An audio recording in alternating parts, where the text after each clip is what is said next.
All right, we're live. Nope, not Right yet. on. What's up, Metal Summoners? How are you guys all doing today? It is always so awesome, so much fun, and always super honored to rock out with you guys, kicking off your weekend in the middle of your week as you jump and pay a visit to your Island of Misfit Toys. As always, we've got all kinds of great episodes for you guys, and today is no exception to that. We are very, very super duper excited. So, as always, we've got Angel and we've got myself, and we are super stoked to spend a little bit of time with our guest this evening. We have got Dr. Steve Olivas joining us, author extraordinaire with Journeyman Publishing. Steve, Go first and on. foremost, man, thank you so much for taking some time to be with us, hang out with us, and welcome to the Metal Summit. No, I am honored to be here. Jay, I think you are an underrated host, man. Your stream of consciousness questions, I don't know how you put words together as fast as you do, and they all make sense. That's fabulous. Oh, thank you, sir. I really appreciate that. That's awesome. I have been trying to bridge out a little bit into just like some like secondary ventures that I can tie in with the Metal Summit that involves like doing more on the impromptu interviews like in public places or hosting like events and stuff like that. So I appreciate that. That's super duper awesome, and thank you. You're welcome. But this is about you, man. We have you tonight. You're the celebrity. Well, it all started with my mother. Nice. What do you want to know? I'm not a celebrity. And in fact, when Angel reached out, I said, I don't know how interested people are going to be in what I have to say because I'm not a musician. And you guys get some top flight musicians on here that I know are a big hit with a lot of your fans. But I'm just a guy in the background. So I don't even know what's going to work and not work on your show. Well, the thing about me and Angel is because I know I can speak for him on this, but he'll definitely chime in as well, is Angel and we love good conversation, fun conversation, just story times, and just kind of gelling with people. Like Angel, to his credit, gives also me a lot of free range when it comes to booking, because I bring in some definitely like unique kind of obscure type bands, from like the horror punk scene or the goth scene as well. Like a lot of stuff that I've been very involved in and stuff like that. But the one thing that he and I have always been very in sync about is giving just everyone the opportunity to like tell their stories, talk about fun things, and just have good conversation, because that's what we're all about. Fantastic. And I'm looking forward to jumping in and seeing if I can keep up with you guys. Hey man, we have all the faith in the world in you. But let's jump right into it with most recently, because you were asking if we've had him on the show. We have not, but he's definitely a person of interest because we know what great stories he has. But you recently did a book with Pete Evick of the Bret Michaels Band. Yeah, he is definitely on a person of interest list for many of the law enforcement agencies also. But I did. And I want to hold up the book, not just to toot our horn, but also to say this is one of the coolest covers that I've ever seen. One of Pete's buddies, Chris Carroll, did that for us. And I know Chris. Chris, great guy, a rock photographer. He knows everybody in the business and really a clever artist. I wish I had a better camera for you. This is my third computer that I had to try to figure out how to get this streamer to work, because my first computer, apparently my work gave me a computer that locks out Facebook, and Angel's link was on Facebook Messenger. So that one went out. And then I had another nice expensive computer, but it's missing some Windows update. And so that one was out. And now I've got this one, which was torn out of a World War I Russian submarine. And Nice. the camera looks about it's on brand. But yeah, Pete Evick, the book is called MTV Famous. And he and I started the book a year ago in July, I think. It's been about exactly a year project for us. And I got to know Pete really well. I've visited with Pete face-to-face several times. And he and Brett are actually good friends with my neighbor. So last time Brett was did a show in Tennessee, they drove the tour bus up and parked next door to our ranch here. Oh, that's awesome. Yep, that's my cat Motley. He knows his 80s talk, so he always has to make FaceTime whenever if the word 80s comes through the screen, he's gonna make an appearance. Yeah, anything beyond 90s, I'm sure he snarls and curls in a ball with his claws out. Yeah, pretty much for sure. And bites. No, absolutely. So like, can you give the fans and everybody kind of like a synopsis of like what the book's like themed at, like what the book's about, and what you and Pete like wanted to focus on in this? Yeah, Pete, I only write books. I've written 11 now with influencers and rock stars. And my philosophy is we're not going to punch up or punch down. Like it's just not cool to write the dirt, for example. I don't want to be involved in anything where people are going to get their feelings hurt. And really, a book is a one-way conversation. Ron Young taught me this, and he talks about this in his interviews, where you are talking about people in a way that they can't respond, which is not really fair to them. And I think some authors take advantage of that. So having said that, I was really drawn to Pete because, as he talked about on your show after his first book was about as family wholesome of a book as you will ever find from like a long-haired, greasy rock star. Like It's about his the emotions and the different changes in his life and the catalyzing events that brought them to be, and his kids and his marriage at the time and all of that going on. And so when he and I started talking about this book, he said he wanted to write a follow-up, but make it more rock and roll. Make it about his journey from the first time he ever laid his hands on a real guitar, which was not his first guitar. His dad made him one out of wood. The story's fantastic. He wanted to be Ace Frehley when he was a kid. And from his first guitar, he's got a couple of really cool stories of performing in high school in front of the girls he liked, and how he got some swagger and some street cred, because as a lot of guys who learn to play guitar when they're 13, like that's how you get girls. If you're not good at sports, you pick up the guitar. And it really did give him propulsion to keep doing this. And he played in a few bands. He got popular. He signed a deal and just could not quite make it to the top, chasing always wanting to be MTV famous, which was his metric. If I make it on MTV, man, that's where all of my heroes live. And he talks about the whole backstory of he with Bret Michaels. An entire section of the book is devoted to talking about Bret. And not specifically Bret, but Pete's experience with Bret and all of the experiences that brought to him as a result. Like all the people he met, all the places that he played. And it's not just a rah-rah, look at me, I'm a rock star kind of book, because Pete is not that person in real life. He's one of the most humble, aw shucks kind of guy you ever want. He's a little rough around the edges if you ruffle his feathers. But for the most part, he's just he's got a lot of humility, and he has a lot of empathy for the people around him. And there is a chapter about some of the downsides of touring. And I wish I'd have sent you guys a copy to look over, because that chapter is heart-wrenching. Some of the things that he went through. He missed the death of his father, for example, because he was on the road and kind of stranded in rural South Dakota, and he couldn't get back.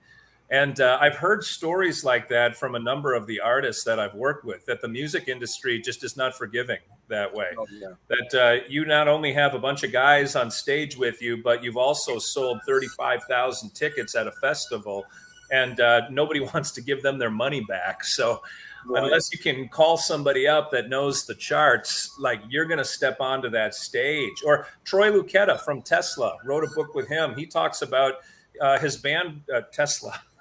They were recording, I think, their second album. It might have been their first album. I can't remember now. But he missed the birth of his son because they were in the middle of the studio time at not Big Bear. The one in upstate New York. I think it has Bear in the name. But he couldn't get back to Sacramento, and his son was delivered, and that was that. So anyway, not to take it away from Pete, but there is a chapter like that. And I think the beauty and the power of this book, Jay, is that it really does give all of the different facets of how the rock stars are affected just like we are, but they can't show it. And there's so much behind the scenes stuff that it really does give you a measure of the man. Absolutely. Well, if that opportunity to read is still available, I do have a flight out to Texas in a few weeks, and I have not chosen my book for that flight yet. So I'll get your information. I can either send you a hard copy or I'll zap you over a PDF.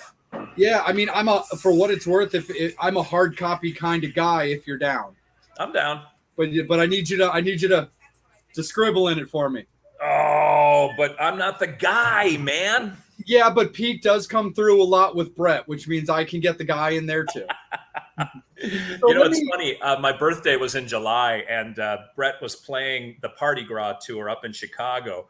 So for my birthday, we went up there, and Pete got us backstage, and we were hanging out. And I felt like Pete, because it's through Brett that Pete had so many of these experiences. It's through Pete that I've had a lot of the greatest experiences. And Jack Blades from Night Ranger came up to me, and he said, "Did you write this?" I said, "Yeah, I'm that guy." And he said, "Do you have a card?" And I went, "Why, yes, I do." And then Jerry Dixon from Warrant, same thing. He wanted my card too. He's like, "We don't have a book yet." I said, "Well, I'm your guy. I'm your Huckleberry." So I can't remember what you asked me that got me excited about talking about that story. But anytime I can drop names and be a part of the story, I'm going to take full advantage, Jay. Oh, no, absolutely. So one thing I find interesting, because like when I interviewed Pete, and I'm going to leave this up for the fans to get to read in the book to really go into the details. But the one little thing I will tell them that I thought was a very cool thing that we got to sit down and discuss is I asked him outright, because he's been a Poison guy his whole life. Poison and Van Halen. Those are Pete's bands. Yep. And I asked him outright. I was like, did you contact Brett or Poison or the management, however it happened back in the 90s? Or I should say, or the late 80s, whenever the hell it happened. I forget offhand. Anyway, when CC left Poison, was kicked out, fired, quit, whatever depending on who you talk to. I was like, did you reach out? He's like, I did. I reached out. I tried to get in there, and it wasn't the time. But it was a very cool little segment that we had in our interview about his time trying to get into Poison back then when the opportunity presented itself. But something that you said I found really interesting that I wanted to ask you about, and then Angel, I'm going to kick it over to you, bro, is you talked about not wanting to be a dirt rider and wanting it to be very about the artist, true stories and stuff like that.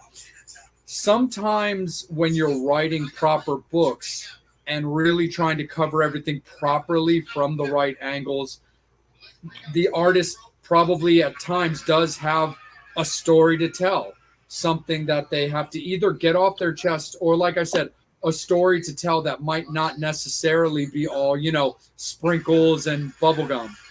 How do you handle that?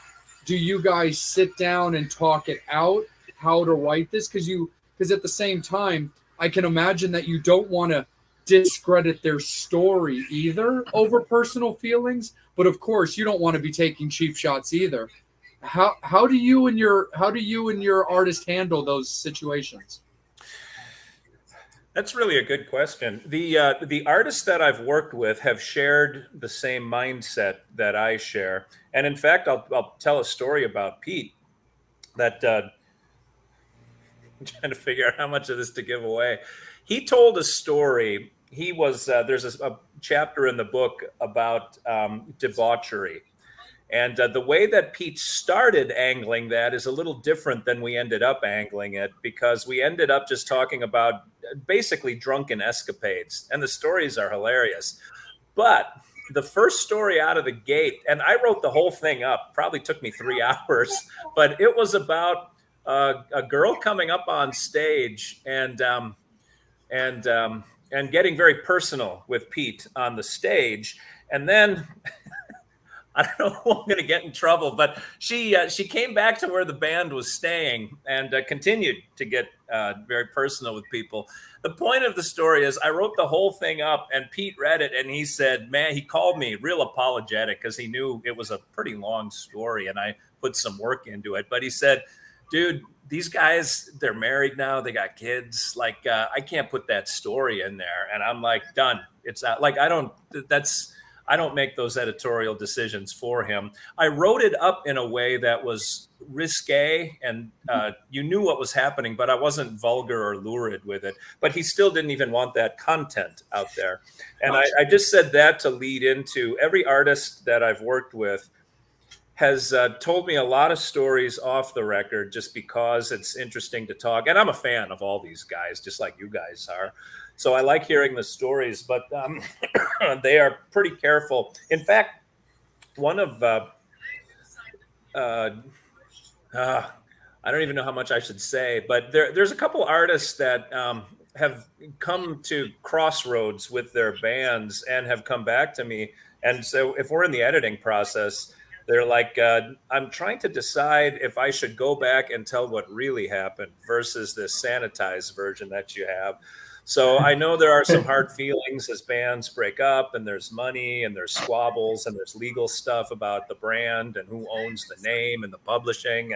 And I don't get into that with any of them, but I've been in not in the middle of, but aware of some pretty tense lawsuits that are going around. And most of the books, not most of them, but I do have a few books that are kind of on hold because we need this stuff to clear before we can write it and publish it and frame it in a way that's complimentary, because even if they end up enemies, sort of like when you get divorced, like you loved this person at one time. You might have kids with them. Like, let's not burn the bridge and salt the earth on our way out. Let's at least have some dignity.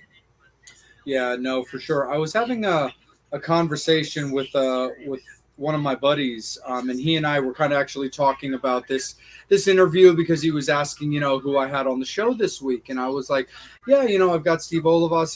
He's a co-writer of a lot of books with rock stars, and we just got into talking about books and about what people write about, because I was talking to him about how I do a lot of my reading on planes. And when myself and my girlfriend have traveled together, we have each other, you know what I mean? When I take little trips by myself, I like to read. I like to have a book. And that's just, I put my blinders on and I just kind of keep to myself. And one of a more interesting books I read, and don't get me wrong, like I don't even know if I'd necessarily call it dirt filled because it's filthy, is a book. Her name's Rondar or something Shirazi. It's a pretty well-known book, but it's called The Last Living Slut, and it's like a groupie book. And it really rocked the boat in that world. I'm not going to go into names of these artists because we want them on the show, and I do know it's a hot spot. But very prominent people are written about in this book.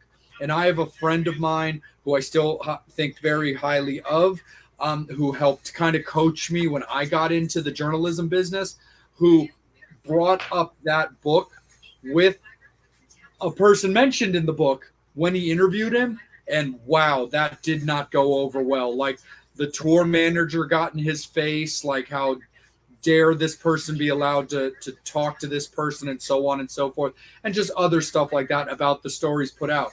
So that one kind of came to mind with that conversation based off what you were saying about, when people aren't there to defend themselves, because there's that long saying, there's three sides to every story. There's his, hers, and the truth. His, and the truth. Hers, and the truth. Like, it's just the way that it is. So it's kind of cool. And yeah, when you brought it up before, I was like, that had to have at least come across at some point in his history of writing where the person might have something to say. So I'm just curious to hear what your mindset was going into those conversations. Do we go forward, or do we just kind of keep this to ourselves and just throw it in a file? Yeah, I think with very rare exceptions, most artists, especially in our genre, like they're getting into their late 50s, early 60s, maybe late 60s, and they just don't have the venom that if they'd have written the book 25 years ago, it would probably come out way different than now that they've mellowed a bit and gotten some distance from all of that stuff. Yeah. No, totally. I can imagine if Bret Michaels put out a book in like 1995, it would probably have some pretty heavy CC venom as opposed to like what would happen now, and all of that stuff, even like a band like Motley Crue. I've read all of their books. I've been a Motley Crue fan my whole life. Yeah, you've got the various stories of what went down with Vince Neil, what went down with John Corabi, who Angel and I have had on the show. It's when you catch people at like different times and stuff like that. So it definitely can be a slippery slope, but it can also be a a very, very interesting thing. Like when we had John on, I asked him just outright, because I'm a John Corabi fan. Me too. I'll be honest. I like Vince in my Motley Crue. Stylistically, vocally, that's the tone that I want for Motley Crue songs. But I was a fan of John in the Scream. I loved what he did in Union, and I'm so stoked that he's back with the Dead Daisies. But I asked him, because when I watched the Dirt movie, I wasn't personally stoked about the way he was portrayed. Not that he was portrayed badly, but he was in that movie, if you've seen it, for like a fraction, barely in there.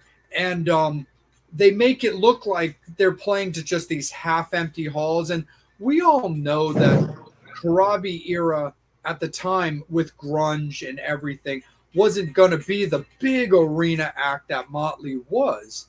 But to make it look like they were just playing to like a sports bar, was definitely in bad taste. And John, dude, he laid into the dirt about that. He was like, dude, they did me so dirty in that. The venues were never looking like that. It was nothing like that. But it was definitely kind of crazy. Because the one thing I thought was really weird about the movie is I personally felt it either needed to be about 30 minutes longer, or they should have made it a 2-part movie. Because the thing that I didn't appreciate, and I'm sure this is a little bit of me not being stoked because I'm a John fan too, was the fact that they put a lot of detail into, Vince getting fired, doing this situation, bless her heart, with Skylar passing away, and a lot of stuff like that. Glazed over John, but ignored the entire late 90s era when Tommy quit the band because he wanted to be a rapper. And they didn't even touch that. And so there was a little bit of me that was kind of like, come on, guys, if you're going to do it right. But I don't want to get too far off the tangent because we also need to bring our brother in, Angel. It is that time, my good man. Appreciate your patience as always. How are you doing this evening, and how are the Metal Summoners looking? I'm awesome. Just want to share the story, and it comes to storytelling. It's like, Steve, people, I don't know what it is. People love stories, whether they're reading it or experiencing it live. And here's one example. See, when was it? Sunday night, I went to see James Taylor in concert. No opening act. He played for 2 hours in a chair with his acoustic guitar, sometimes playing electric. But it was fascinating. In between songs, he would tell stories of the songs, and people would be glued to his conversation, like if they were in a theater kind of thing. So I was just amazed. I was like, wow, I mean, look at this. I mean, James Taylor playing for 2 hours, doing storytelling. Nobody's bored. Everybody's hooked on every word. And I think whether they're reading it or experiencing it live, it's what people really seem to love. He's probably in his mid to late 70s too, right? Like the fact that he has the energy to do that is impressive. 76, and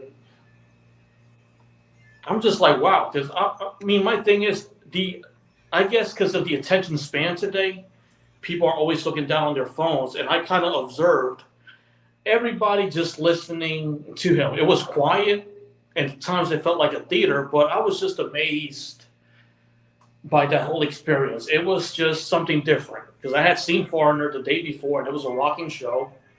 But with James Taylor, it was like a storyteller type of show, and everybody was just respectful, and it was just awesome to see. So with these projects that you're working on, to me, it's like for some reason, we love reading stuff behind the music. That's why VH1 Behind the Music was so popular. So that's great. I heard Bruce Springsteen does 3 hours on stage. Like, I don't know how these guys still have the energy to bring it like they do. Let me tell a quick John Corabi story, if you don't mind, Angel. No, is that all right? The floor is all yours. So I live in Nashville, and John lives in Nashville. And there are some legendary stories about his RV because it fits in his driveway with about an inch to spare between his house and the fence. And but anyway, the story has nothing to do with that. But as we were chatting a little bit before we went live, Jay and I, about how I get signed pictures from all the artists that have been on my podcast. And I've got probably 100 of them all over in my studio. And I said to John, when we finished recording, I said, hey, do you mind signing a picture for my wall of fame in the studio? And he said, yeah, that's fine. And I said, well, if you trust me, I always ask them, if you trust me with your address, let me know where to send a picture and just sign it. I send a self-addressed stamped envelope, no problem. And he said, well, why don't you just come over to the house? I met this guy a half hour ago on the phone. He doesn't know me from Adam. And I thought, what a weird thing to say. Like, yeah, I'll come over. And then as we got to chatting, his wife cuts a lot of the rock stars in Nashville's hair. So I got her to cut my hair too. It was just a very awkward kind of, should I bring cookies? Like that was a weird thing to offer to somebody you just met. And he's a bona fide rock star. I love the guy. Totally. I didn't mean to step on you, Angel. No, I know you dude, tell the this is story your and you show, always Steve. have an Angel No. question. Steve, it's your show, brother. We're just happy to have you on. Oh, go on. You need to talk to my kids about how cool I am. Definitely. Oh, Angel, let me jump in because since we don't have Psycho Steve, our one of our co-hosts on the show, he loves asking this question to fathers, to parents. Do your kids think you're cool? Oh my God. No. And it's so annoying because I can't stand how cool I am sometimes. Like I have a picture of me with Jack freaking Blades, man, and my kids, and they grew up on Hair Nation. And even when Sirius and XM were split and they had their own versions, like my kids don't know the Barney song, but my son knows all the words to Sweet Child of Mine. Like these are the kids that I raised. And yet I just texted my son and said, I'm live on the Metal Summit. And he just wrote something like, I would read it to you, but he's like, oh, okay.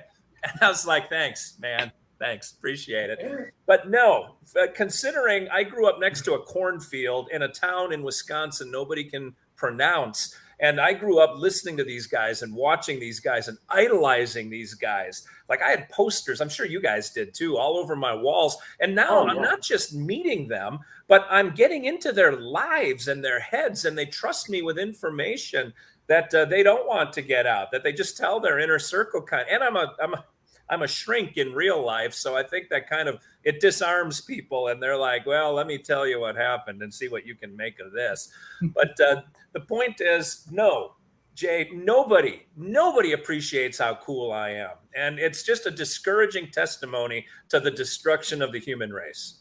Oh man, that's such a bummer, actually. Oh man, no, my girlfriend Megan and I have this conversation all the time about having kids and stuff like that, and we'll cross that bridge when we get to it. But I tell her all the time, she always gets mad at me for it. She's like, they got to have your eyes and stuff like that. I'm like, nope, no features. They don't get to look at like me in any way. They have to look like you. They only get my last name. Damn. Wow. Well, at least she takes it well. Yeah. She's gonna kill him after the show. Yeah. Well, he's killing me. I'll tell you what, Angel, you and he had a good run. Right. You want to do a book about that, Steve? Jay's last interview? This is about to become the Angel Summit.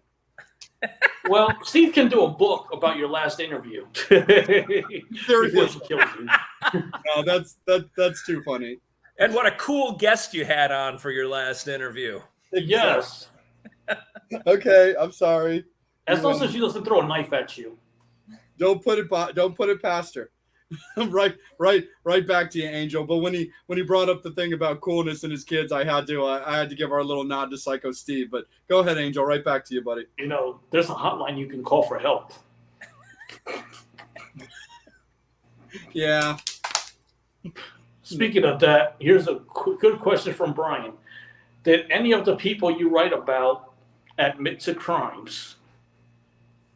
Well, yes. I mean, I've several of them spent some time in jail. And frankly, the Oh, I don't know if I brought him up. I think I'm getting confused with what we talked about before the show, back when Jay was still in the good graces of his girlfriend, back before they were on the brink of breaking up. But Ron Young of Little Caesar, the only man more heavily tatted than Jay, by the way. But he was a pretty hardcore, like tar heroin addict for quite a while. And he talks all about it in his book called Judge This Book by Its Cover. But yeah, most of them. I mean, Pete has done some things drunk that will horrify. Like if his parents were to read this book, I'm sure his kids probably know the stories. But Troy Luccketta was a pretty heavy cocaine addict for a while. He talks about that in his book. Boy, Bobby Brown. I think this is going to. She's Janie Lane's former wife. She was in the Cherry Pie video. She and I just finished a book, and she talks about being sex trafficked in her book. And it's one of those stories that makes the hair on the back of your neck stick up. But anyway, so there are crimes happening either as the direct result of these artists or sort of in the circles within which they ran. Mm-hmm. I actually reached out to Bobby a while ago to see if she would do the show, and I didn't hear back from her and stuff like that.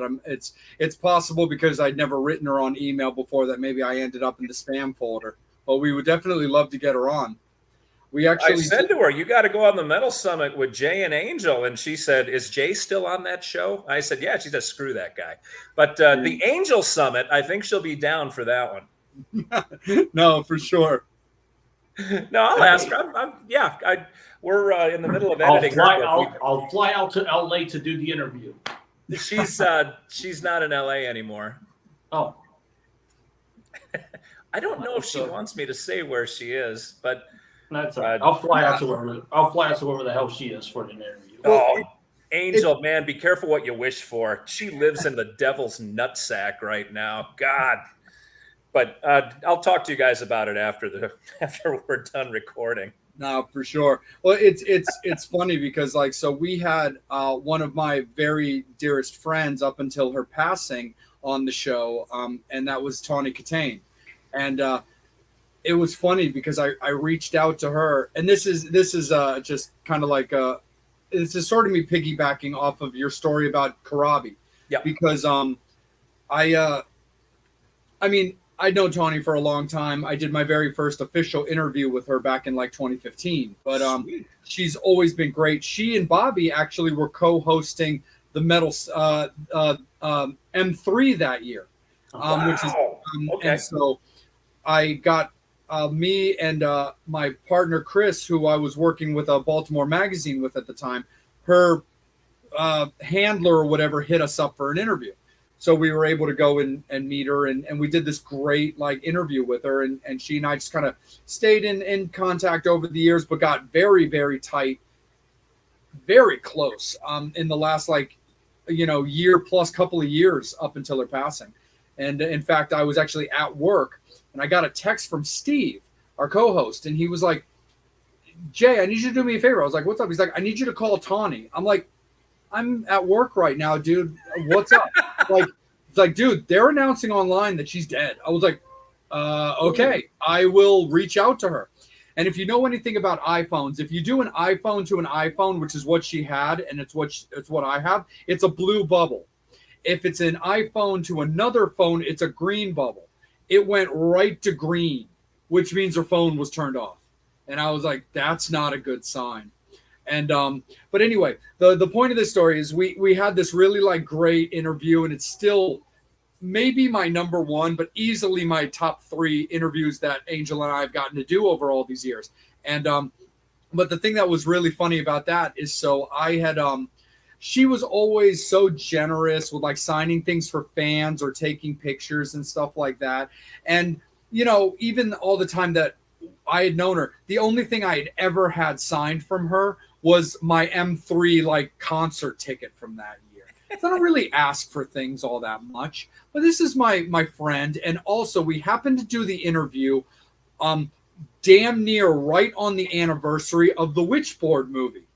And I love Witchboard so much. I'm a huge Ouija board lunatic. I've got almost 40 of them in my house. I've got a Ouija planchette tattooed on my hand. Like, I'm a big Ouija board fan.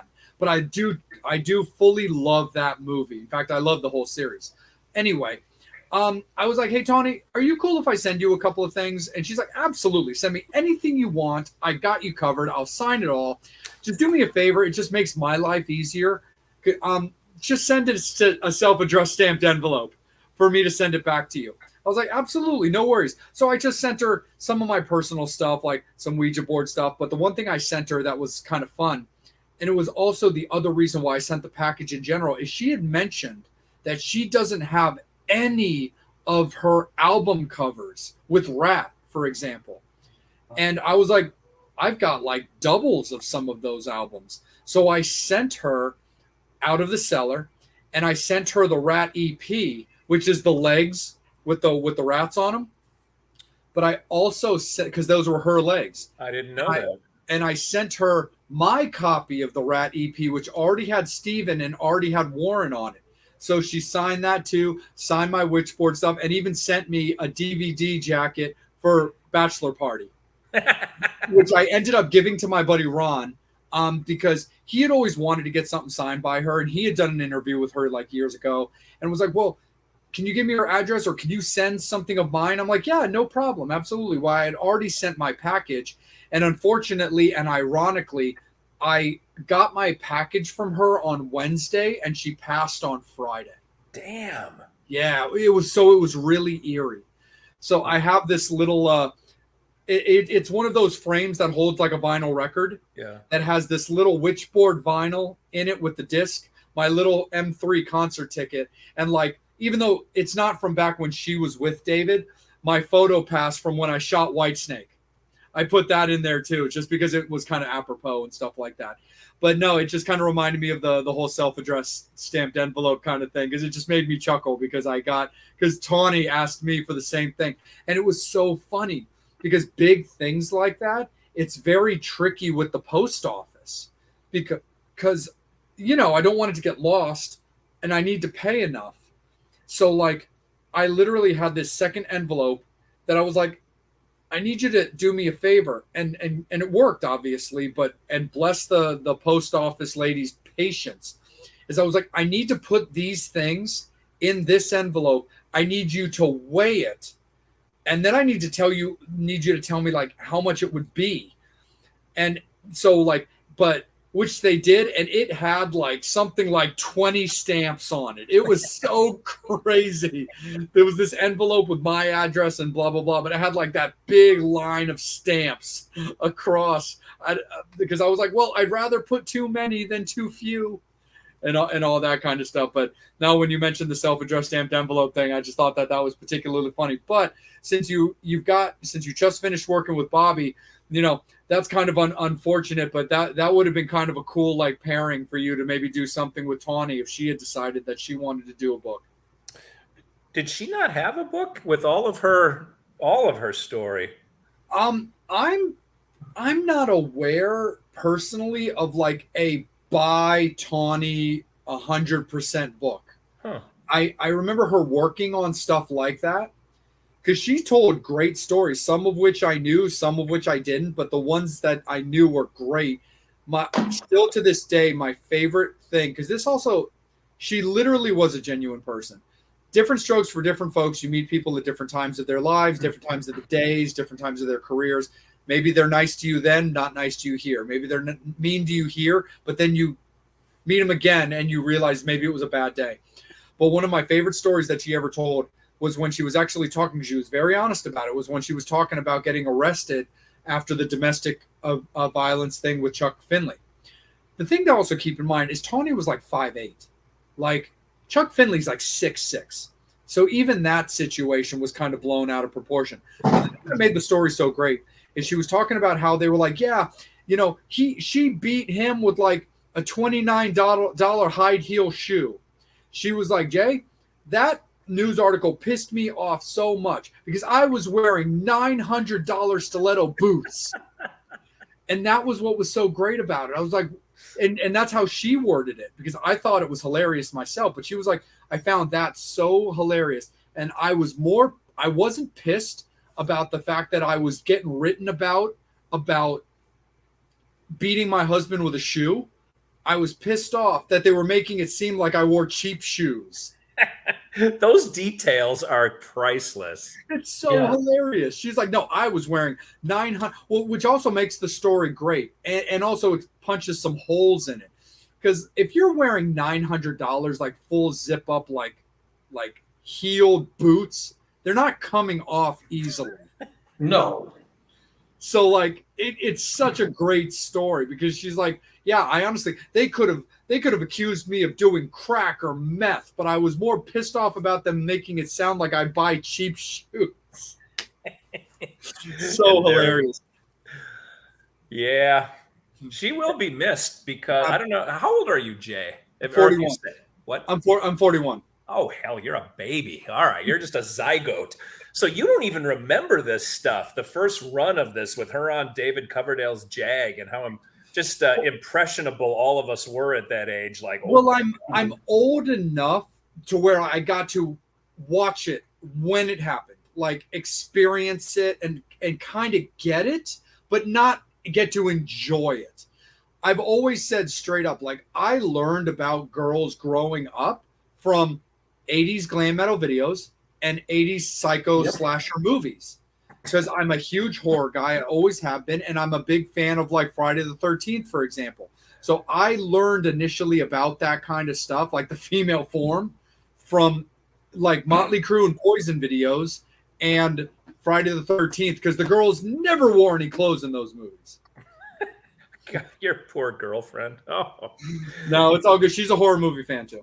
You know, the funny thing is all of us have that same story, but nobody says those quiet parts out loud, Jay. I don't do apologies. Angel, save me. Let me kick it back to you. Oh, gosh, Brian. I learned from watching the Golden Girls. Different strokes for different folks, bro. That's all right, Brian. Angel, you've always been the cougar person. Find yourself. Say what? You've always been the cougar person. I'm for all of them. They're all for you. But Brian, here's my suggestion. Make sure she's rich and she has you in your will. And Brian wants to know, Pornhub or OnlyFans? Oh my God, what the fuck? That's such a Brian question. We love him. Well, thank God Brian is here to ask the provocative questions that really get at the information people want to know. Probe.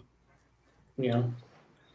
Well, I'm going to sidestep that question and add another story to the pile here because it just occurred to me. Eric Brittingham from Cinderella was just at my house a couple weeks ago. I love those pictures, dude, on Facebook. You stalked me on Facebook, Angel? Yeah, I saw those pictures. Yeah, but that's just another one of those, how cool is this? And how cool must I be to be involved in this? And yet not, my wife was the one holding the cameras for the live feed we were doing on Facebook. She didn't care. It's all annoying. But I appreciate you guys and half of Brian that you get it. You get me. You're my people. I was freaking starstruck. I'm like, damn, how fucking cool is that? He had Eric from Cinderella over at his house.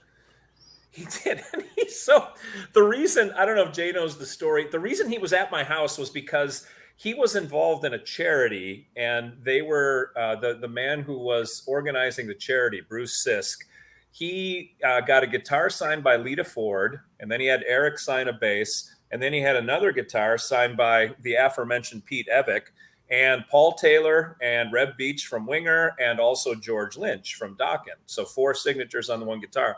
And they came to my house because I emceed the live drawing of the people who won the raffle. Except Eric didn't really understand where I live because I live way out in the sticks. We've got a ranch out here. We've got 140 acres and it's awesome. And so Bruce, the organizer, was like, we got to get out there and shoot the video, the live video out there. And so he picked up Eric at his house, and apparently it's 92 miles from my front door to his front door.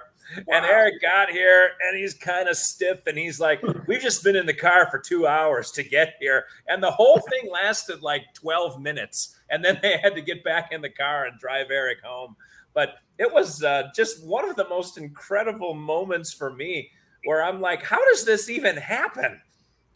But yeah, so the guy that I remember opening for David Lee Roth, and the guy that I remember, they were headlining in Milwaukee with Tangier, and God, I can't remember who the middler was that day. But what the hell just happened? Never you mind. Wow, OnlyFans, YouPorn. I'll pick what just happened over all of that. That'll do me fine for a while. But anyway, I've lost my train of thought, and I'm going down a couple of rabbit holes that are probably going to get us taken off of YouTube. Yeah, they so lack vision. I would like to see Tipper Gore come out of retirement and come after us. That would be Tipper Gore. Boy, that was just a line on the weekly top 40 on the 80s channel. They always go back in time. Cyndi Lauper had a song that was, did you know the song She Bop was on Tipper Gore's 15 Must Kill songs? Yeah. Cyndi Lauper. Speaking of Sandy Gennaro, he was her drummer for that album and that tour. But yeah, She Bop was got Tipper Gore's the hair on the back of her neck standing up. Yeah. Funny thing is, I was at Leonard Skinner a few days ago, and I went live on the Metal Summit page, which I tend to do for a lot of concerts and stuff like that. And all of a sudden, a thing popped up a bit into the video saying something like, your video is being blocked for, I guess like music copyright or something. I'm like, did the Leonard Skinner people just get me? And the thing that's so funny about it is so many other phones are up. And I didn't care. I didn't take it personally. I had been live for like 6 minutes at the time because they had this really long intro because it was like the 50-year they were celebrating their 50-year anniversary. So I was like, I wanted to get the intro, and then I was hoping to get the first song, but I got like half of the first song. And then I was like, you know what? Whatever, it's fine. And it was like, we're gonna put this up and then we're gonna delete it in 30 days. I'm like, I'm gonna go into my own settings, and I changed it to never delete. But no, it was just kind of funny. I was like, because I've done it at so many different shows, for tons of different like stuff. I like to go live on our page for any type of big bands, of course, but I also love to do it, especially for bands that have alumni. Like, for example, I'm going out next week with my girlfriend to see the band, the Black Veil Brides, who I've been a big fan of for many, many years. In my opinion, they're kind of that hybrid of like what happens if Motley Crue and Kiss made a baby. You would get the Black Veil Brides. But they're also playing with this guy, Villavallo, from a Finnish band called Him that have since broken up, and Villo's gone solo. But I've loved that band forever. So they're doing a dual tour, so I'm really stoked about that. But we've had Jake Pitts, the guitar player for Black Veil Brides, on the show. So I'm sure I'll go live at some point during that show. Black Veil Brides Live featuring TMS alumnus, Jake Pitts. But anyway, I love doing that kind of stuff because I love doing it, especially when we've had alumni of the show, to where it shows them, hey, we didn't just like have you on the show and shelve you. we remember. we love doing that kind of stuff. But no, it's funny when it comes to like that kind of stuff and like what's censored versus what's not censored, because I was like, wait, I've gone live on the TMS page for so much stuff. I've gone live for like Jefferson Starship, Tears for Fears, like all kinds of like other 80s bands and stuff like that. And I'm like, and wait, all of a sudden out of the blue, Leonard Skinner tries to take me down. I thought, what happened, Sweet Home Alabama? Like, let this bird fly free. Leave me alone. That damn Peter Keys, since he joined the band, it's all been downhill. For sure, 100%. Right back down to you, Angel. If you could interview a musician who has passed, who would it be and why? Boy, there's a musician that's my great white whale who hasn't passed yet. But that's Steve Perry from Journey. He's always been my number one ever since I was a kid, since before Jay's parents met. But yeah, Steve Perry would definitely be. As far as who has passed, I'll tell you, oh God, let me tell you a story. This is not a metal story, but it just sort of shows my life. So I'm a hockey fan, and the St. Louis Blues. Me too. Where are you? I'm in Maryland, but I'm from Massachusetts, which is going to have something to do with your story. Oh, no, it's all right. The St. Louis Blues have to do with my story. Your team is the only sports team I actually physically hate, Jay, but that's another story for another day. But so the St. Louis Blues win the Stanley Cup, and Laura Branigan's song Gloria is their theme song. And Laura Branigan follows me on Twitter. So I'm like, hey, this is a perfect hockey matchup with some 80s music, and everyone's heard the song Gloria. Let me reach out to Laura Branigan. So I write to her on Twitter and I say, hey, you want to come on the show? I'd be delighted to have you. And whoever runs her Twitter page wrote back, yeah, Laura died in 2004, but thanks for asking. And I thought, oh my God. So there was a dead person that I tried to interview, if that kind of answers the question. And I do remember as Eddie Money, I don't know if you guys remember him, but as he had cancer and he was sort of going downhill for a while. And I remember writing to him and sort of like with, Frankie Banali, like both of them sort of had the same story. I think Eddie went a little faster than Frankie did, but toward the end of Eddie's life, I didn't know how sick he was, but I said, if you want to come on and just talk about cancer and taking care of yourself and not smoking or whatever. And I think it's very similar to your story with Tawny Katane, Jay. He literally died either the next day or 2 days after I wrote that DM, because he followed me on Twitter also. So there's a few for you. I don't know that I have any more specific of an answer to somebody dead. I loved Frankie. Frankie and I had an amazing interview once, and this was when the first album with James Durbin came out. That was my first real official interview with Frankie Banali. But I'd seen Quiet Riot before. He and I had always exchanged pleasantries. We'd always been very cordial. But we had this great interview, and he literally was like, Jay, dude, you keep my phone number, man. If you need anything, dude, you call me. And I'm like, I can't just do that, but thank you. Like if something comes up and I really need to reach out to him, I would have. But I was like, no, I'll keep, like, for example, bless his heart, because he's an amazing guy. If Frankie was still with us, I would have absolutely reached out to him and been like, hey, I've been doing this show now for a little while. We would love to have you on, and see what he says. But speaking of Frankie, I had Alex Grossi on my show. I'm sure we had him at M3. What's that? We interviewed him at M3. Okay, but Grossi did the same thing to me. Like he said, dude, you ever need backstage anywhere, you let me know and I'll figure it out. I'll get you. And I'm like, dude, I'm not that guy. Like, I don't force myself onto people like that.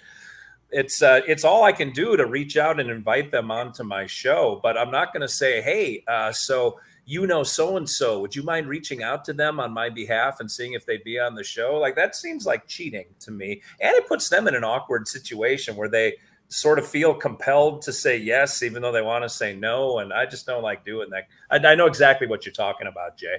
Yeah, totally. I mean, for me, for what it's worth, and Angel, I'll be curious to get your answer to that question, because I think that's just a really good round the table question. For me, 100%, it would be Freddie Mercury first. That is the guy that I would really love to sit, but literally nipping at his heels, because I love this band so passionately, is Type O Negative. So Peter Steele would absolutely be like the follow-up to that, as far as people that have passed that I would really love to talk to. But also right there as well, because look, we're rock fans, we're metal fans, we're all that kind of stuff. Like, I can't say no to the opportunity, if he was still with us, to sit with Lemmy. Ooh, that's a good answer. Yeah, so Freddie Mercury, because I've been a Queen fan like my whole life. My mom gave me my first Queen record, and I was in it to win it. ever since then. Like my musical tastes obviously took a much more gothy, heavier turn into being a fan of obviously Type O Negative and Motley Crue and the 69 Eyes and stuff like that. But I love Queen. I will kill for that band. But I would love to sit with Peter Steele. And but I mean, Lemmy is Lemmy. And he's always been such a storyteller from what it always seems that I was like, dude, that would, even if I never got to interview him, just getting to sit at him with sitting next to him at the Rainbow, if we were just able to sit and talk, I think that would be like super duper cool. Like that would definitely be stuff that I would love to do. I remember, this is actually kind of a cool little story. So I'm going to try to get this guy on the show. Since it's become the Me and Angel show, it might be a little bit more feasible at the moment. But he's got his own little controversies. But a very good friend of mine is Michael Graves, formerly of the Misfits. He's literally the guy that succeeded Glenn Danzig, which is a hell of a feat in its own right. The funny thing is, what a lot of people don't know about, I mean, the Misfit fans will probably know this, whether they've read the interviews that I've done or just read it in general, because I'm sure he's talked about it with other people, is so the Misfits were originally going to, once Jerry and Glenn had settled their lawsuit and the Misfits were going to relaunch with what became the Michael Graves era, they were originally going to debut on Halloween night with Peter Steele from Type O Negative as their singer. They were auditioning singers at the time to take over the band. And Michael Graves is the guy who had made it all the way down to like the final guy. But the Misfits weren't settled on him yet. So Michael was being brought in to basically train Peter Steele and teach him the Misfits songs because he didn't know any of them. And the funny thing is after working with him, Peter Steele was literally like, dude, guys, this is your singer. This is your guy. And that's how Michael Graves officially became the singer of the Misfits, was being endorsed by Peter Steele, because Peter was learning from Michael through the Misfits. And Peter was like, dude, I would love to do the gig and I'm honored to do it for you guys, but this is your boy. This is your guy. And that's like how that story, that's how Michael like actually became the singer of the Misfits, because they were losing time because they wanted to debut on Halloween, but they were like super close to Halloween. And if they had to scrap that performance, they were going to have to wait a whole nother year to have the reunion Misfits show again on Halloween. So I always thought that was super cool. Angel, who would you like to interview, brother, that we've lost? Well, it kind of answers Brian's question as well. Who would you interview from the 27 Club? For me, it would be Jim Morrison. Good answer. Just because lyrically, he was very interesting lyrically. Also, I mean, look, if somebody took a picture of me shirtless and it became a sex appeal, I would fucking love it. He hated it, and that's why he let the beard grow and just moved to Paris. Angel, does that picture of you exist? I'm pretty sure an ex has a picture. One of my exes probably does. Ooh, in video, so that's probably out there. But if it is, hey, I'm proud. So that's rock and roll. let it rock. Jim Morrison, that's a strong pull. And Michael Hutchison. I know my answer. I'm sorry. No, go ahead. Prince. I think Prince would be one of the most interesting cats in the alley. If you could get him to really open up, he was so guarded with everyone anyway. I don't know if he would ever give an honest interview, but that would be my answer. So I'll weigh in with that one. Sorry, Angel. No, it's your show, Steve. But Steve, just to let you know, Steve, you're fucking cool, okay? And if your kids are watching, you're fucking cool. I mean, you got Eric from Cinderella to drive 2 hours just to spend 12 minutes with you. How fucking cool is that? 2 hours for 12 minutes. I cannot get Jay to drive 5 minutes to see me, okay? So the fact that you got him to drive 2 hours, that's fucking cool. That I mean, is cool. That is really cool. Angel, by the way, fuck you. But no, totally. No, it is one of those things like it is tricky with like that kind of stuff. But at the same time, dude, me and Angel have rocked out, dude. We had BLE's Masquerade. We had Kicking Valentina at Cancun Cantina. We have M3 multiple, like 3 years in a row. Yep. But Wow, so you went down and you like bailed Angel out for the weekend and he wore the ankle bracelet and then you had to bring him back? I mean, to a certain degree, for the record, Angel got to drive Pretty Boy Floyd because of me. Ooh, nice. So here's the thing. It's not a juicy story, it's just a funny story. I was working a show once and Angel the whole crew was there. And it sounded a little bit like there was some miscommunication between the promoter and the PBF camp about them being taxied to the venue as part of their contract. Apparently it was not part of their contract. But at the same time, there were other like situations just going on in the show and we wanted it to go as smooth as possible. Look, I'm a big Pretty Boy Floyd fan. And the other thing that was also kind of funny about that particular performance is literally Pretty Boy Floyd at that time was like entirely made up of my friends. I had gotten to know Steve over the years. I mean, Steve and I are cool. We're not like super buddy, but like we're bros. We have each other's phone number. We reach out periodically, talk to each other and stuff like that. But his guitar player at the time, Ashes, used to be in the band called Devil Driver. Ashes and I have known each other for years. His drummer, Nick, who was with Michael Grant, formerly of LA Guns. I've known Nick for a long time. He and I were really cool. The bassist was this guy, Chris Six, who was back in the band, who had been with Pretty Boy Floyd for a really long time, and I was familiar with him, but I'd never actually met him. But not long before then, earlier that year, Pretty Boy Floyd played the M3 Festival. And Ashes was playing bass for that show because they had Eric Griffin from the Murder Dolls, who I do know, on guitar for that show. So at M3, I'm watching Pretty Boy Floyd literally with all of my friends. I was like, it's Steve Summers and all of Jay's friends in the band. And then still most of my friends when they played the show. So when I heard there was some complications about getting him to the venue, I literally looked at Angel and I was like, dude, feel free to say no to this, bro, but you do have a car. Would you be against going and getting Pretty Boy Floyd from their hotel?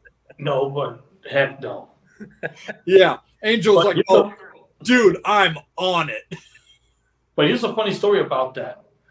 I drive him back to the hotel and Steve goes like, here's some gas money. I was like, no. But can I just take a picture with the band? He was like, yeah, sure. I was like, fuck the gas money. Let me just take a picture with the band. Were you shirtless in the picture, Angel? Nope, I had on the shirt. Oh, okay. Could have killed two birds with one stone. I think Steve might have been pinching his nipple though. Probably. Not this Steve. That Steve. Steve Summers. Yeah. There's so many Steves. Absolutely. For sure. We're talking about any Steve. We got the Steve tonight. We got the Steve tonight. We've got our Steve who's taking the night off. And look, Steve, you got a gene that says you're a legend. Yeah. I'm not making this up. Is Gene a boy or a girl? Gene is a boy. Oh, okay. Cool. He's a cool dude. That's fine too. Yeah. But so Steve, let me ask you something. So the last couple of events, Angel and I have been present as well. Oh, let's talk a little bit about Rockin' Pod. What do you want to know about Rockin' Pod? Because I feel like I'm on the inner circle there too, just by virtue of living here with Chris Sinsack, the organizer. Chris has been on my show like 3 times. I've been on his show, I think 2 or 3 times. He's been on ours twice. What's that? He's been on ours twice. Yeah, I'll bet he has. Like he is tireless with promoting Rockin' Pod. I didn't realize you guys were there. Did we run into each other? That's kind of the nature of that's kind of why I brought it up. We didn't. I'm sure I walked by your table and same with Angel. Because at one point between interviews, we would take little walks around. I'm a big vendors guy. I love to see what vendors people have. So I was at one person's table buying vinyl records. I was at another person's table who was literally selling voodoo dolls and Ouija boards. So like I was all over the place. But I'm sure we walked right by the commutes. Yeah. And in our various things, because I don't know how your schedule was for that particular weekend, but Angel and I were booked solid. We didn't really get a lot of in between time because also at one point, bless her heart, we love Tracy. Tracy's fantastic. Tracy was she put up a couple of posts, which I'm sure you saw in the registered podcast section, that hey, I've got some people that are still looking for interviews and stuff like that. And I reached out to her. I was like, hey, you've got our schedule. Looks like we've got some gaps. If you need to send me an updated itinerary, we got you. Like Angel and I are open to everybody. We got the one guy that we were aiming for, which reminds me, Angel, you and I should reach back out to him to do a follow-up. But we landed Eddie Ojeda, which was the person who I really wanted. The other person I really wanted who we didn't get, but I did get to meet him, so I got my picture with him and got to talk to him for a little while, was Anthony Fox, because I'm a huge Beautiful Creatures fan. And so I got to talk to Anthony because he was at the table next to us doing an interview. So his wife actually happened to be sitting at our table. So she and I were just talking. And then when Anthony was done and he came back over, we just talked for a little bit, and he signed a couple of my little CDs because I brought some Beautiful Creature stuff. But no, it was all good. But no, I thought that was a really cool thing when I was, because when I was at the time looking for a photo to use for your poster until Angel sent me the photo that you wanted me to use, is when I saw that you were at Rockin' Pod. I was like, fuck, man, Steve was at Rockin' Pod? Oh, shit, that's kind of awesome. Hearing that you live in Nashville, I understand.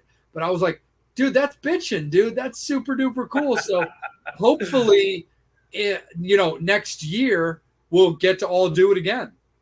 Or skydive to his house. Or yeah. go to his house. You guys want to come out? I've got a shooting range. I've got a crossbow. I've got all kinds of guns. We got 4-wheelers. We'll do some dude stuff if you guys come out. Nice. Oh damn! You know what, Jay? That's a road trip and a vacation. Dude, sounds good to me, man. Well, Dude, I'm in our guest cabin right now too, so I mean, I've got a spot for you guys to stay if you want to hang out for a while.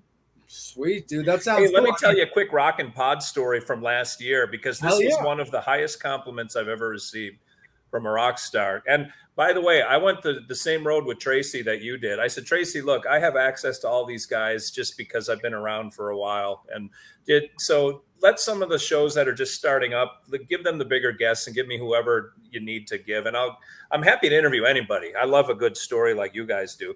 But the story I wanted to tell here was Tony Harnell from TNT. And he sang with Skid Row for a while, and it ended badly. And he was getting tired and pissed of questions being thrown at him about Skid Row and his time with Skid Row and Rachel Bolan. And so I guess he stopped doing interviews completely because he was so pissed off at podcasters and the media. And he actually showed up at Rockin' Pod to talk to me. And he came up to me and said, hey, I don't do interviews, but I'm going to do your show. And that was the most flattering tip of the cap I have ever gotten. And he was the greatest guy. And I said, Tony, how much time do you got? Because I think we were doing 20-minute blocks or something like that. He said, I'll sit here as long as you want. Just whatever you want to talk about. We're good. And anyway, I'll never forget that Tony Harnell sought me out and had enough respect for my style and my show to say, I will do your show. And that's the only one I'm doing. That's awesome. So Tony did our show. So Angel and I had him on. And, damn it! He stole my thunder. No, not at Rockin' Pod. That's all you Rockin' Pod. This was just a while ago. I don't remember what number episode he was, but I think we were relatively fortunate. I think we had Tony in our first year, or at least early in our second year. But that's also because Tony and our Steve have been friends for a long time. So, Steve reached out to Tony and Tony was down, and it was great. I'm aware of the whole Skid Row thing. I got to see Tony with Skid Row. And No they played, they played Maryland Live Casino. And here's the thing, Tony killed it. It was so good. When I started seeing, whether it was through Blabbermouth or Loudwire or whatever, that there was trouble in paradise or that there was a breakup, I just took it as with a grain of salt, because look, I'm not a member of the camp. I don't know if it's, if it was a Tony thing, if it was a Skid Row thing, if it was equal, if it was neither. Doesn't bother me in the least, because I wasn't a part of it. I hold literally no judgment. I've met Rachel. I drank with him at a bar one time. He was really nice. It was that same show that he played with Tony Harnell. He signed my set list. He was really, really nice. I got to go out with them to the bar after the show. So like I have literally no judgment on that situation. But before we went live, because again, I was aware we weren't going to talk about it, but I did tell Tony, I was like, hey bro, I just want to tell you this face to face. I'm aware of the situation, but I saw you play Maryland Live Casino in Annapolis, like in Arundel Mills with Skid Row. Dude, you killed it. It was amazing. Your style, your performance, your singing was so great. And I just wanted to let you know, like, how great a time I had and how on you were, man. And he was really great. He really was nice. He didn't get angry or bitchy or anything, where it's been like, well, I appreciate that, man, but fuck those assholes. Not whatsoever. He literally was like, you know what, dude, thank you so much. That's awesome that you had a great time. He really was genuine and really nice about it, because like, I didn't want to say it on the air only because it involves mentioning Skid Row on the air when he might not want to just even bring it up. I don't think he would have gotten mad about it. But I was like, you know what? Let me just simply, since we're off the air, let me just thank him, give him appreciation in his own little private way. So that way, when we're on air, we just make it literally the Tony Harnell show and keep it there. But yeah, no, Tony's a great guy. But yeah, no thunder stolen, dude. It's all about the commute when it comes to Tony Harnell at Rock and Bod. This was just a previous thing. Rachel Bolan used to be my neighbor.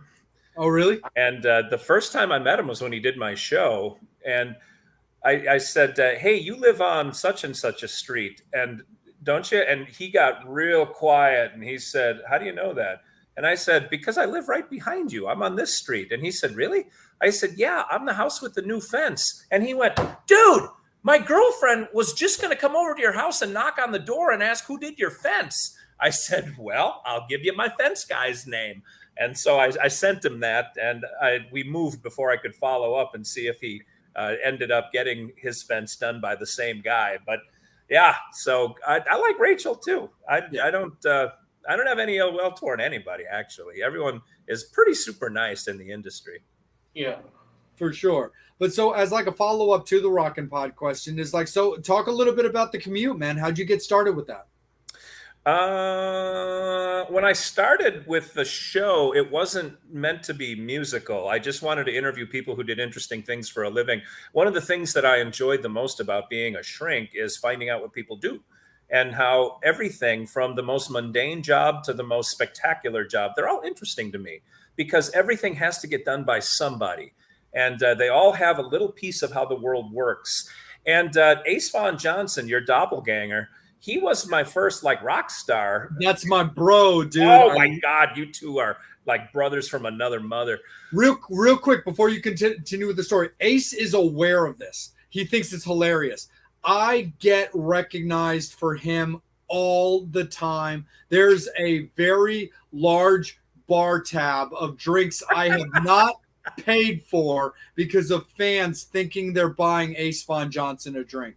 The funny thing is yes, we do look very much alike, especially back in previous years when I used to wear my bandana a lot. Holy fuck, did we look alike. But there's still a little bit of funny things too, where like Ace's neck and his hands are not tattooed. So I used to get little chuckles just kind of out of that. But anytime he and I take what I like to call our updated family photos when we do get to hang together, I put in a hashtag called Fake Von Johnson. That's awesome. And Ace is aware of this, dude. He knows it because I do not, nor would I ever, but I don't sign for him. I never claim to be him ever. It's just, I was at where was it? It was in Lancaster, PA. I think it's called the Canal Club. It's not with us anymore, but I went up there to see like the Dead Daisies, and this guy was like, "Oh my God, dude, you're Ace Von Johnson. I just saw LA Guns or just saw Faster Pussycat or something like that." I was like, "Nah, dude," but no, I was like, "Nice to meet you, man." I was like, "Nah, dude." I even tried to tell him, I was like, "That's my bro." But nah, man, great to meet you.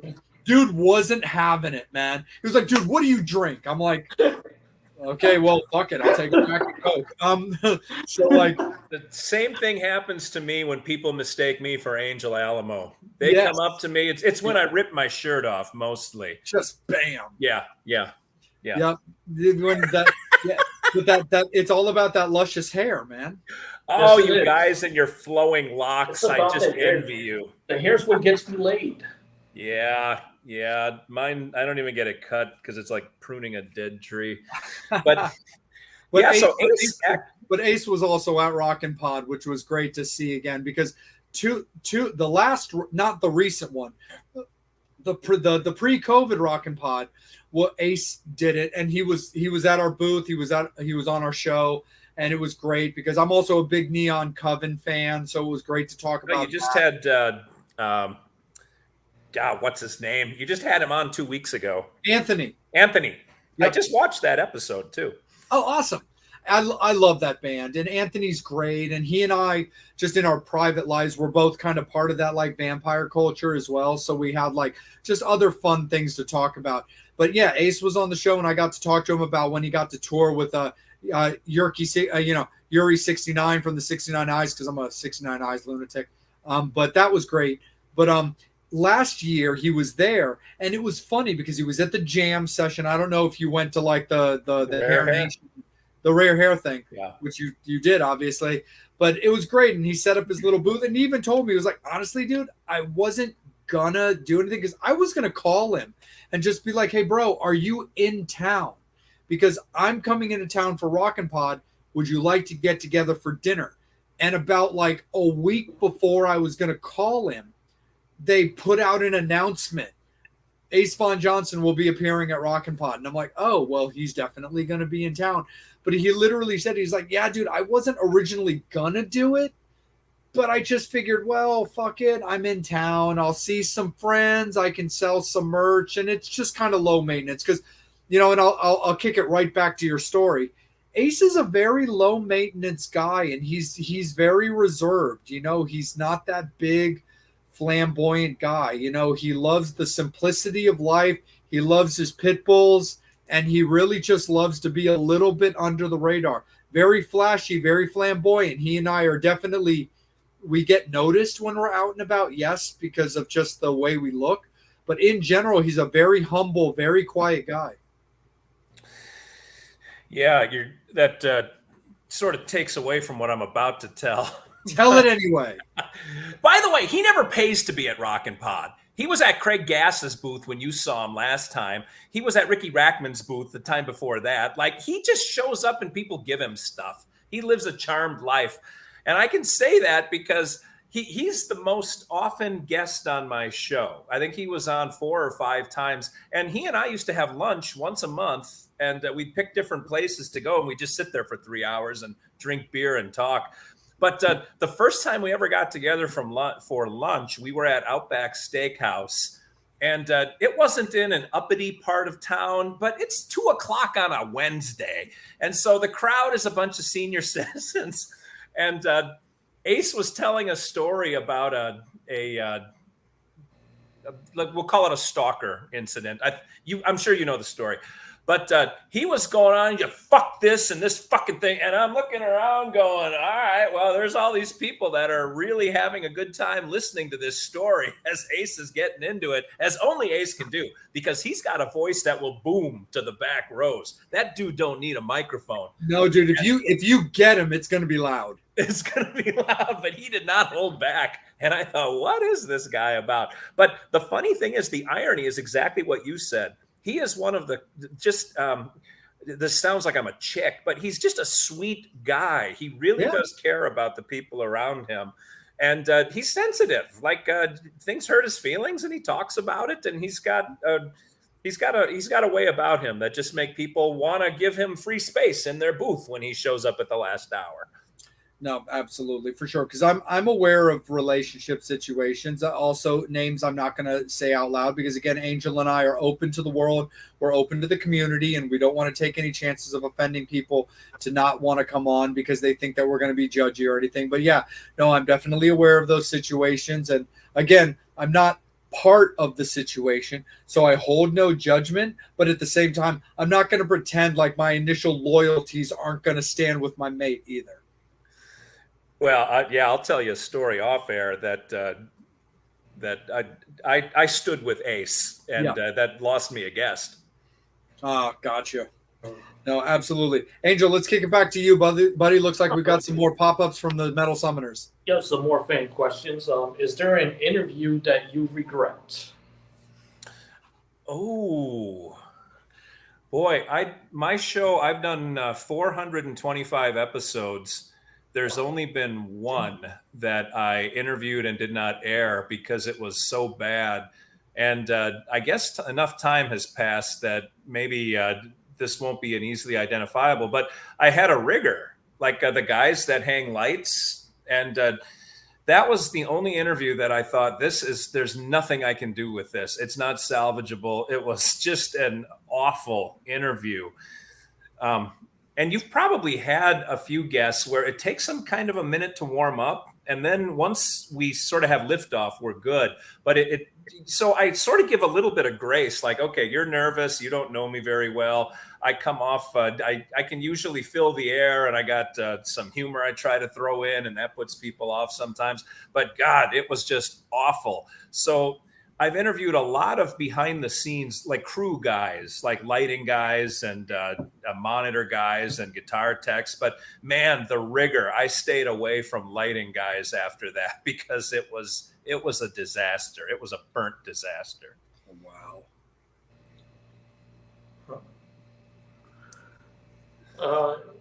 Amy, the best part of interviews, I hate silence. Sorry, guys. And you probably get this too, that the best part of an interview for me is after we're done recording and the artist opens with, now let me tell you what really happened. I love those stories. I just live for those moments. It's fabulous. I forgot who it was. Was there more to that thought, Angel, or are we good? Yeah, no, the person was talking about Australia, but it was weird. The interview was like an hour and a half, but afterwards we were talking for like almost 3 hours. Like, fuck, we could have used all this extra footage. Yeah. You talking about Australia, the chick. Oh, yeah. That's right. Because we were talking, it was an extension of a fan question that asked, have you ever had like something weird with like a fan? And it was like something about like, I was in Australia. They snuck on the bus and hid in the closet and then like busted out of the closet, like on the bus. And it's like, yeah, and it's one of those tricky things where it's like, I really want to I want you to talk about this online, but it also does remind me a lot of what you said earlier about, because I think that was the reason it was an off-air conversation, is I think it was involving like wives. It was like, I don't want my wife, this person's wife, something triggering a thing. But yeah, they were talking about a fan in Australia that like got on the bus. And that was a great story. It's like 12:30. We're like, damn, we're still talking. Yeah. But well, it must have been a man much younger than myself. I told Angel I got a hard out at 90 minutes because I got a real job and I got to get up in the morning and I'm freaking old. Nah, no worries, man. so Absolutely. let me just go through the fan questions. Just Totally. Of course, Amy wanted to know: have you ever written a book about Steven Tyler? No, I would be shocked if he doesn't. It's interesting when I approach people, I usually Google them or Amazon search them just to make sure they don't have a book. And I'm usually disappointed to find out that they do. Karabi really irritated me because he was halfway through the book. I guess he had an Australian ghostwriter. And when I talked to him about it, he's like, dude, my book's coming out next year. And I thought, damn it, that would have been such a great story to write. But no Steven Tyler. I have a little more access to the guys in Nashville, too. Like I've talked with Mark Slaughter a couple times about writing a book. And I think I'm going to end up doing his eventually. Kip Winger lives here, and I've got a path to him. I've talked to Paul Taylor a couple of times. Paul Taylor is the only rock star I've shared a meal with who actually paid the tab. Paul Taylor paid for our dinner when we went to a Mexican joint together. Most of the others, Ace Von Johnson included, suddenly forget their wallet when they're out with Dr. Steve. I was actually going to say, Ace didn't pick up the tab? Oh, my God. Actually, he did one time. We went to a Mexican restaurant, and it was like 2-for-1 beer day, and we got like $3 chimichangas, and he's like, I got this. And I was like, okay. He picked up the deal day. Yeah. Oh, bro. Actually, that was the day I learned his first name because he laid down his credit card, and I said, that's your first name. He said, yeah. Yeah. He still went by his real name, like back in his like punk days, like the early punk days. Really? Yeah. Huh. I've still got pictures of this. Angel, I'm kicking it right back up to you. I've got this picture of when I saw him one time at M3 when he was still with Faster Pussycat, and I just brought a couple of CDs for him to sign just from back in the day. And I literally have this photo that a friend took of him looking at the CD like, what? And he looked up at me. He's like, dude, how the fuck do you have this? I'm like, well, look, Ace, before you and I became friends, I was still a fan of your work. But also, I grew up in the horror punk scene, which is still going to make regular punk bands come across my radar. It was a band he did called PBR, and I had their record. And I slid that thing in front of him, and he literally was like, dude, how the fuck do you have this? And it's this amazing photo my friend took of him literally looking at the fucking like CD with like the face. It's so awesome. Right back up to you, Angel. Right. I'm going to ask my last question just to be respectful of your time. Of course. When you did the book with Sandy Garano, I'm sorry if I mispronounced his last name, but how did that turn into being a book about business and life? Because, I mean, we thought it would be like a biography, but it turned out. Oh, Sandy different. Gennaro. Yeah. Well, when he approached me, I remember we met for breakfast at Panera. And he said he was doing business seminars and teaching his philosophy of management. He's trying to teach managers how to be better managers. And the lessons that he taught, he adapted from his 50 years in rock and roll. And actually, a lot of his stuff comes from Joan Jett when he was in Joan Jett and the Blackhearts, and Tom Dowd, the old producer who's deceased now, Tom Dowd. And he adapted a lot of that. So anyway, he came to me with a pre-cooked idea and said, I would like to turn this into a book. And we kind of storyboarded how the thing would flow. And he he wanted to mix in stories of his rock and roll experience to sort of augment his business philosophy and his teaching. And he was very clear, and he took a lot out of the book because he didn't want it to be an autobiography. Now, having said that, now that we have his business book, and this one, we haven't sold many on Amazon, but he sells at all of his speaking events, and he's always speaking. We've sold a ton of these. He's really good in person. But all of that to say to your letter writer there, that Sandy has recently reached out to me and said, let's get coffee sometime. He talks like Sandy Gennaro, which is ironic, really. But we got to talk about, I want to talk about maybe writing an autobiography. And I said, okay, he's in his 70s now. He has met everybody in rock and roll. And he actually, at Rockin' Pod, Jay, I interviewed him on the main stage. So that was kind of a fun experience for me. Oh, that's awesome. Yeah, no, Angel and I would love to. We're working towards trying to get some of those opportunities and stuff like that. Like he and I talk regularly about trying to replace Eddie Trunk as the host of M3. Yes, he hosts every fucking thing. We're How's like, that okay, working? he's not available on this date. Maybe we could get lucky and host something because he's on a cruise or something. Well, hell, you live right there. It's a natural. Seriously, for sure. But it's all good. But no, we definitely want to get like more of those things, and we've definitely it's cool. Like little by little, like we're getting like our claws into things and stuff like that. Like Steve it's funny because I still give our Steve some shit about this but he was literally like, dude, no, next year when they do the event, I want you on the stage next to me. He got picked up to MC a horror movie convention. And I'm like, how the fuck did you get that over me? Like, well, seriously? he's got Psycho right in his name. Come on. Yeah, seriously. But I mean, But no. So here, my final question before we wrap everything up with just final socials and everything like that is, have you ever started the conversations of a book writing with somebody and then had to scrap it because you weren't seeing eye to eye? Good question. No, sort of. Now, I did start a book with Britt Lightning from Vixen, and she and I got a little ways into it, and then she kind of dropped it because the concept of the book, she wanted to write a comedy book about her dating experience because she's in her mid-30s, she's never married, she's dated a lot.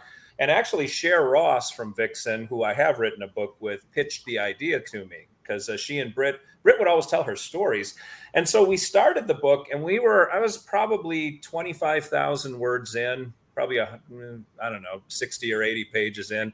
And we were like, this is not material that you want to, I don't know. It's hard to make light of experiences that went bad or of real people that know people that she knows. And so we just sort of abandoned the concept. And she did approach me not too long ago to write something for David Fishoff and the Rock and Roll Fantasy Camp that he wanted to put out. And I'm not sure where that is. She's really busy, and we left that kind of hanging. But to answer the question directly, that's the only book that was in progress and was sort of abandoned because the concept wasn't going to work in a way that wasn't mean-spirited. For sure. Absolutely. Angel, is there anything left that we have on the board, brother, for TMS or Metal Summoners? Nope. So just grateful for your time, Steve. Thank you. Thank you so much. For sure. I'm both glad and a little bit disappointed that your shirt stayed on for the episode, Angel. What the hell? Fuck it. Yes! He's getting his Bobby Dreyer on. Oh, it's like Jim Morrison. I'm swooning. I'm getting the vapors. Oh, my Lord. Before we close everything out, Steve, for anybody who's following you, where can you be found? Or if they want to reach out to you about business situations, where can you be found? Yeah, I'm at my website's a little bit confusing because I'm called Journeyman Publishing, but it's JRNY, which is from Journey's Raised on Radio album back in 1986. You got to ask your grandparents about 1986, Jay. But journeymanpublishing.com, JRNY, man. But I'm on Facebook, I'm on Twitter. I just go by my name at Steve Olivas. You can see it down in the corner there. And I'm happy to entertain questions. People pitch me ideas all the time. And my time is pretty valuable. And so I'm happy to help connect you with somebody if you need to get a book published. If you've written one and just need an outlet, we can talk about getting it up under my umbrella. But yeah, for all of the high-level A-list rock and rollers that watch the Metal Summit, if you don't have a book and you want one, get in touch with me because I'm pretty good at what I do. And I do recommend jumping on Amazon and checking out Pete's book, MTV Famous. And man, these are my two favorite. Ron Young's book is really, we've sold this book in 11 different countries. Like this book took off because he's so internationally famous. And doesn't that look like that looks like Angel on the cover, doesn't it? Yeah, a little bit. But I will tell you, Steve, that's the other book on my radar too, where I was like, dude, I got to read Ron's book too. Well, dude, are we on a dude basis yet? We're Jay? on a dude basis. Okay. Dude, I will send you one of each. Just let me know where to send them. No problem, dude. I'll PM you. I'll DM you on Facebook. Wow. Yeah. See, you kids are so this hip lingo and everything. I tell you what. I will write you a beautifully written, letter in an envelope with a stamp and Will you use I'll slide that to ballpoint your house pen? and pick it up.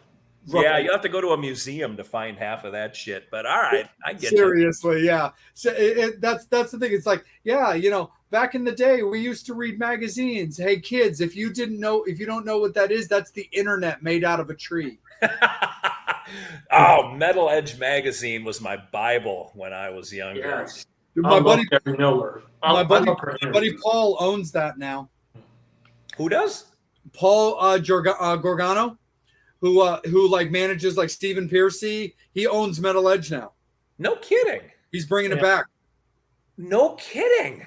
Yeah. Wow. I wonder if he needs a staff writer. I will reach out. I will see what is going on with that. I don't know the ins and outings of stuff, but yeah, no, he's the guy for Metal Edge now. We met him at M3 a few years back, and he's just a really, really cool guy. And funny story, I'll leave you and the Metal Summoners with before we jump off air is so I've been trying to get an interview with Steven Adler for a long time. I know the Steven Adler camp. Steven and I are good friends, and I've known the other members of the band very well. We had Ari on last week, his singer. He's been on the show 3 times. He's great. We love him. The funny thing is I've been having such a hard time getting through his handler. And I know his handler, and he's a good guy. And I was talking casually to Paul one time, and he's like, here's the thing, dude. I know you. He's like, Jay, here's the problem. It's not actually about you. It's about Steven. It's not that you wouldn't do a great interview. It's not that it wouldn't be interesting. They're worried about Steven. He's so honest. And if he says something, it's going to get back to Axl. And that's going to kill any potential opportunities of him playing with Guns N' Roses. Even if it's not back with Guns N' Roses, but for him to be able to make these sporadic appearances. If he says something stupid, Axl's going to find out about it. And that's what they worry about. It's really not about you that they're worried about you. It's that they're worried about him. But I will get him. Because at some point, I will go to another Adler show, and I will simply say to Sprite, dude, give me like 5 minutes or give me 10 minutes. You can stand in the room and just stand. You can stand behind Steven where I can see you. And if there's something you don't like, you signal me and I'll take it. I will get my way, dude. I'm a little bit hurt that I'm not the only dude in your life, Jay, but I understand. That's all right. I'm sure I can split time between you and Angel. Of course. That's a whole lot of man you're talking about, but all right. No, absolutely. But in all seriousness, Steve, we can't appreciate you enough, man, for spending some of your evening with us. And the biggest thing for me and Shirtless Angel is that you enjoyed yourself, that you had a good time on the show, you felt that it was worth your time, and you felt respected with the questions you were asked. Absolutely. I mean, that Brian guy is a little sketchy, but otherwise 100%. Awesome, man. Absolutely. Well, dude, you're an alumni, man. Your family, anything you need, Yeah. if you need to push anything, there's anything that you want us to talk about, or if anything comes up to where you're like, hey, I would love to pop on to talk about that, to talk about something, just reach out, man. No questions asked, dude. We got you. Dude.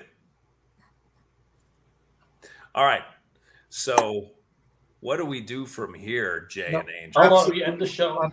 Absolutely, 100%. Metal Summoners, we thank you guys so very, very much. Make sure that you're supporting Steve Olivas on all of his socials, journeymanpublishing.com. Make sure that you're checking out everything that he's got going on, and keep your eyes peeled for his Bobby Brown book. Follow Angel Alamo on Angel Alamo 76 on Instagram. You can also find him on Facebook as well. You can follow me at Just a R&R Junkie on Instagram, and you can find me on Facebook as well as Psycho Steve at The Real Psycho Steve on Instagram, and Bobby Dreyer at BobbyDreyer.com. Now, also, should you guys be interested in merch, because this has been a very funny thing that Angel and I have noticed recently, the only place that you can get official TMS merch is through me and Angel. Reach out to Angel. He'll connect you with me, or reach out to me directly. Any Metal Summit t-shirts, I am your guy. I've got them right in my living room, and I will send them right out. And coming soon, we are going to have patches as well. So that'll be very, very exciting as well. But when it comes to official Metal Summit merchandise, we are the people that you get in touch with that. If anything pops up that says, hey, check out this site, ignore it. Don't even go there. I've noticed a couple of people hitting up a couple various bands that I'm friends with about like pushing their logos on other stuff. So make sure that Metal Summoner fans, as well as rock and metal fans in general, make sure that you're supporting the bands directly and the shows directly. The Metal Summit, the Commute, and the bands. Go right to their websites. That's the best way to do it, because that way you know that your money is going directly to the bands. But Metal Summoners, we love you guys. Thank you guys so much. We got another great episode for you guys in a week. Guest announcement will be over the weekend. On behalf of Steve Olivas and JourneymanPublishing.com, Angel Alamo, and myself, we appreciate you guys so much. Take care, be good to each other, and have a fantastic weekend. We'll see you in a week. And as always, you've been watching